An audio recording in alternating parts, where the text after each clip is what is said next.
Alien Romulus sits in the tradition of modern movies like The Force Awakens or Matrix Resurrections, by which I mean it's a lazy remake of an existing franchise that steals plot points, character, art direction, dialogue, sound effects, and numerous other elements of movie making to basically produce a lazy copy of what's gone before. Fundamentally, if you've never seen an Alien movie, you probably actually really enjoyed Romulus, and I feel that, yeah, it's a mostly competently made film. It's just that there's a staggering lack of originality. For me, the Alien franchise is like Terminator. There's only two genuinely great movies. Firstly, Alien, released in 1979, and Aliens from 1986. As an aside, I would say that Alien 3, or Alien Cubed, or whatever it's called, and Prometheus both have some compelling aspects, particularly 3. Alien Covenant dials up the dumbness that crept into Prometheus. Resurrection was forgettable, and Alien vs. Predator, the first one was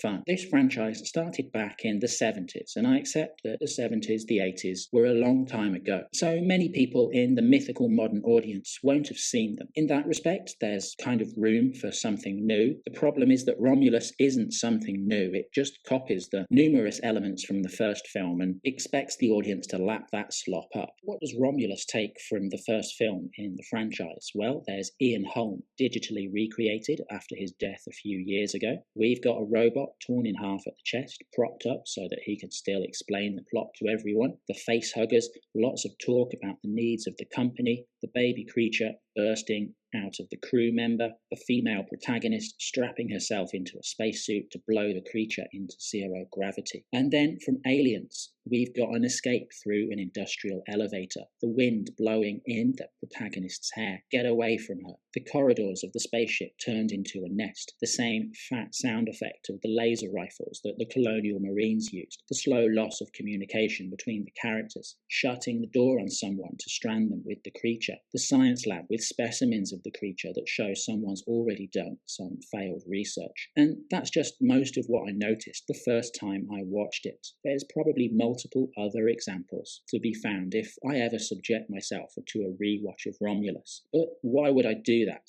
If anything, it encouraged me to rewatch the originals. If I wanted to be generous, I guess you could call Romulus a homage. This is competent filmmaking in terms of being a recreation of what's gone before. Even the areas where they're trying to do something new shows a lack of thought and care. So in the movie, the ship Romulus is abandoned and orbiting a mining colony. Has no one else from the mining colony noticed this massive floating ship? Why haven't the people from the mining colony already investigated it? Why haven't they quarantined the ship? It's a Weyland-Yutani ship, and we know that they're very precious about their property. At one point, Ash says he sent a message to the company, which will arrive with them in a timescale of months. Why not just send it to the mining colony and give them instructions on how to look after the ship? I guess maybe you could argue that the ship has been left as bait for someone to get infected. There's nothing in the movie to actually suggest that. Instead of in Aliens, we've got Sigourney Weaver protecting the young girl. Here, the protagonist is protecting a robot.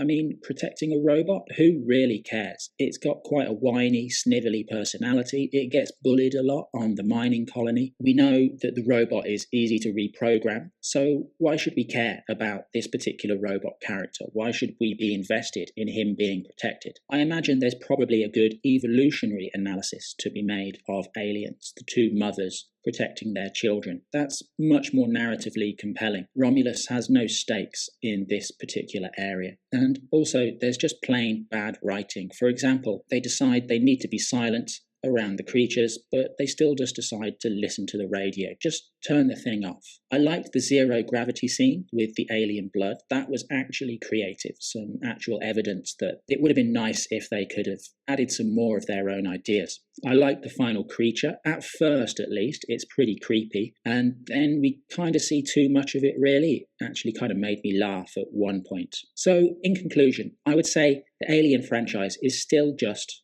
two good movies. And the franchise is a good example of how to freshen up and keep something creative. So the first movie, directed by Ridley Scott, very much a horror movie. The second movie, directed by James Cameron, very much an 80s blast-in action movie. Where's the twist for Romulus? It's just lazy, copy-paste trash. As good as Romulus looks, and as well as it copies, it's just the latest serving of corporate slop. Hey, you watched my entire video. Thanks for watching. See you again sometime.